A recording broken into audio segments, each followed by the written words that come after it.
রান্না করলাম নিরামিষ ধোকা। আমি কিভাবে ধোকাটা রান্না করেছি পুরোটাই তোমাদের সাথে শেয়ার করেছি। আমার চ্যানেলের পাশে থেকে লাইক করো, কমেন্ট করো, শেয়ার করো, সাবস্ক্রাইব করো প্লিজ। ধোকা বানাবো। ধোকা বানানোর জন্য আমি এখানে 2 মুঠ ছোলার ডাল আর 2 মুঠ মটর ডাল মিক্সড করে ভিজিয়ে রেখেছিলাম। তারপর এটা মিক্সিতে খুব ভালো মতন করে পেস্ট করে রেখেছি।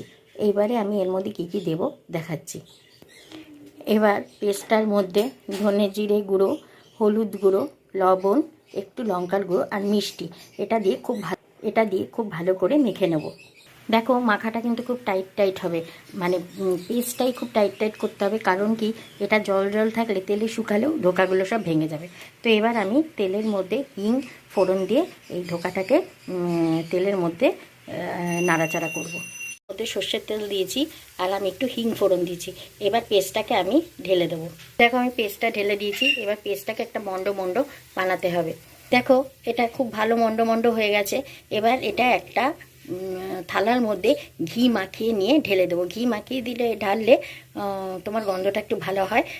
আর এটা ঠান্ডা হলে তবে আমি কাটবো। একটা থালার মধ্যে ঘি মাখিয়ে ঢেলে দিয়েছি। তারপর নিজের হাত দিয়ে সাইজ করে নিয়ে একটু বেলনা দিয়ে বেলে এটাকে প্লেন করে দিচ্ছি। এবার একটু ফ্যান চালিয়ে দিয়ে এটাকে একটু ঠান্ডা করে নিতে হবে। এইবার ধোকাগুলোকে আমি সুন্দরভাবে পিস পিস করে কেটে নেব। দেখো ধোকাগুলোকে এইরকম করে পিস করে আমি কেটে নিলাম। ননস্টিক প্যানে সর্ষের তেল দিয়েছি। সর্ষের তেলটা ভালো করে গরম করতে হবে। ধোকা সবসময় ননস্টিক প্যানে ভাজবে। ননস্টিক প্যানে না ভাজলে ধোকা খুব ভেঙে যায়। দেখো আমি ধোকাগুলো ননস্টিক প্যানে দিয়ে দিয়েছি। এবার ধোকাগুলো এখন কিন্তু উল্টাবে না। নিচের পিঠটা লাল হয়ে গেলে তারপরে ধোকাগুলোকে উল্টাবে। দেখো ধোকাগুলো এরকম কড়া কড়া করে ভাজা হবে। এবার সমস্ত ধোকাগুলো আমি এরকম করে ভেজে তুলে নিয়ে তোমাদেরকে দেখাবো। দেখো আমার সব ধোকাগুলো ভাজা হয়ে গেছে। দেখো এই ননস্টিক প্যানে এবার আমি এরকম করে আলু কেটেছি। আলুগুলোকে সব ভালো করে ভেজে তুলে নেবো। আলুগুলো এইভাবে লাল করে ভেজে নিয়ে তুলে নিয়েছি। এবার তেলের মধ্যে গোটা জিরে আর একটা শুকনো লঙ্কা ফোড়ন দিয়েছি। টমেটো আর কাঁচা লঙ্কা দিয়ে দিয়েছি।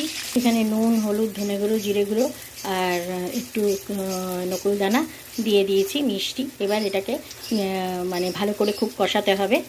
আলুগুলো দিয়ে দিলাম। আলুগুলো দিয়ে এবার আমি জল দিয়ে দেবো আলুগুলো সেদ্ধ হওয়ার জন্য। এর মধ্যে অল্প একটু আদা বাটা দেবো। দেখো আলুগুলো সেদ্ধ হয়ে গেছে।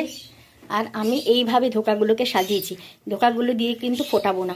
ধোকাগুলো এর মধ্যে ঢেলে দেবো আর ধোকার ঝোল এর মধ্যে টেনে নেবে।